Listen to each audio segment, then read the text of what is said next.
Hello everyone. So friends, మనం ఇక్కడ చూస్తే కనుక త్వరలో వైద్య ఆరోగ్య శాఖ రిజల్ట్స్ అండి. సో ఎప్పటి నుంచో ఎదురు చూస్తున్న ఎంహెచ్ఎస్ఆర్బి విద్యార్థులంతా కూడా గమనించాల్సింది ఏంటంటే ఈ యొక్క ఎగ్జామ్ రిజల్ట్ అనేది త్వరలో రాబోతుంది ఫ్రెండ్స్. సో ఇక్కడ మనం చూస్తే హైదరాబాద్ ఎమ్మెల్సీ కోడ్ ముగియగానే ఫలితాలండి. సో ఇక్కడ ఎమ్మెల్సీ కోడ్ అనేది నడుస్తుంది ఫ్రెండ్స్. సో ప్రజెంట్ దీనివల్లనే రిజల్ట్ అనేది ఆలస్యం అవుతుంది. సో ఇక రిజల్ట్ అనేది ఈ యొక్క ఎమ్మెల్సీ కోడ్ అనేది ముగియగానే విడుదల అవబోతుంది ఫ్రెండ్స్. సో ఇక్కడ గత ఏడాది 6,000 పోస్టులకు పరీక్షలను నిర్వహించిన ప్రభుత్వం. సో ఇక్కడ 6,000కు పైగా పోస్టులకు పరీక్షలు అనేది ఆ యొక్క తెలంగాణ గవర్నమెంట్ అనేది నిర్వహించింది ఫ్రెండ్స్. సో ఇక్కడ రాష్ట్రంలోని వైద్య ఆరోగ్య శాఖ పరిధిలోని పలు పరీక్షల ఫలితాలను ఎమ్మెల్సీ కోడ్ ముగియగానే ప్రకటించేందుకు రాష్ట్ర ప్రభుత్వం సన్నాహాలు చేస్తుంది.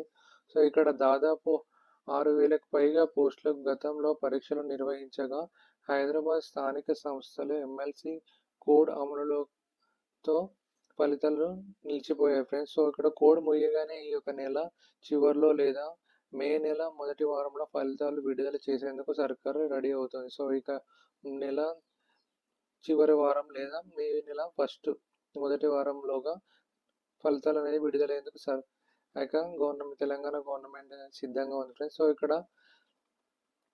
కాంట్రాక్ట్ అవుట్సోర్సింగ్ ప్రాతిపదిక పనిచేస్తున్న వారు కూడా వైద్య ఆరోగ్య శాఖ పరిధిలోని పలు పోస్టులకు పరీక్షలు రాశారు. వీరికి అదనంగా 20% వెయిటేజీ మార్కులు కేటాయించనున్నారు. ట్రైబల్ ఏరియాలో 30% వెయిటేజీ మార్కులను యాడ్ చేయనున్నారు. సో ఇక్కడ మారుమూల ప్రాంతాల్లో ఎవరైతే నివసిస్తున్నారో వాళ్ళందరికీ కూడా 30% వెయిటేజ్ అనేది మార్కులు యాడ్ చేయనున్నారు ఫ్రెండ్స్. సో ఇక్కడ వెయిటేజ్ మార్కులు పొందే అభ్యర్థులు ఎక్స్పీరియన్స్ సర్టిఫికేట్ వెరిఫికేషన్ కారణంగా ఫలితాలు విడుదల ఆలస్యం అవుతున్నాయని అధికారుల వర్గాలు చెప్తున్నారు. సో భవిష్యత్తులో ఎలాంటి న్యాయపరమైన చిక్కులు రాకుండా సర్టిఫికేట్లు వెరిఫై చేస్తున్నట్లు తెలుస్తుంది ఫ్రెండ్స్. సో ఇక దీనికి తోడు ఎమ్మెల్సీ ఎన్నికల కోడ్ అమల్లోకి రావడం ఫలితాల ఆలస్యానికి మరో కారణంగా పేర్కొంటున్నారు. సో ఇక్కడ ఏప్రిల్ 29న కోడ్ ముగిశాక ఫలితాలను ప్రకటించే అవకాశం ఉన్నట్లు తెలుస్తుంది ఫ్రెండ్స్. సో వీటితో పాటు ఆయుష్ మెడికల్ ఆఫీసర్ పోస్టులకు సంబంధించిన ఫలితాలను కూడా ఈ యొక్క నెలలో రిలీజ్ చేయడానికి రెడీగా ఉన్నారు ఫ్రెండ్స్. సో ఇక్కడ చూడండి, ఉద్యోగాలు చేరనున్న 6,218 మంది. సో ఇక్కడ వైద్య ఆరోగ్య శాఖలో వైద్య అనుబంధ ఉద్యోగాలకు సంబంధించి 4 రకాల ఉద్యోగాలను 5 నెలల క్రితం పరీక్షలు నిర్వహించనున్నారు.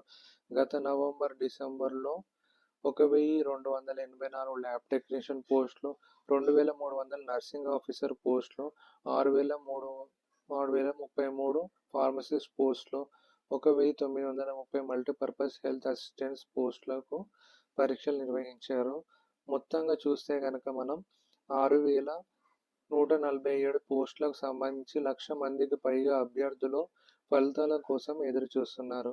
సో ఇక్కడ మరోవైపు వచ్చే నెలలో మెడికల్ కాలేజీలో అసిస్టెంట్ ప్రొఫెసర్ పోస్టుల భర్తీకి ప్రభుత్వం చర్యలు చేపట్టింది. సో ఇక్కడ చూస్తే కనుక మరోవైపు మెడికల్ కాలేజ్లో అసిస్టెంట్ ప్రొఫెసర్ వేకెన్సీస్ అనేవి కూడా తెలంగాణ రాష్ట్ర ప్రభుత్వం భర్తీ చేయడానికి సిద్ధంగా ఉన్నారు ఫ్రెండ్స్.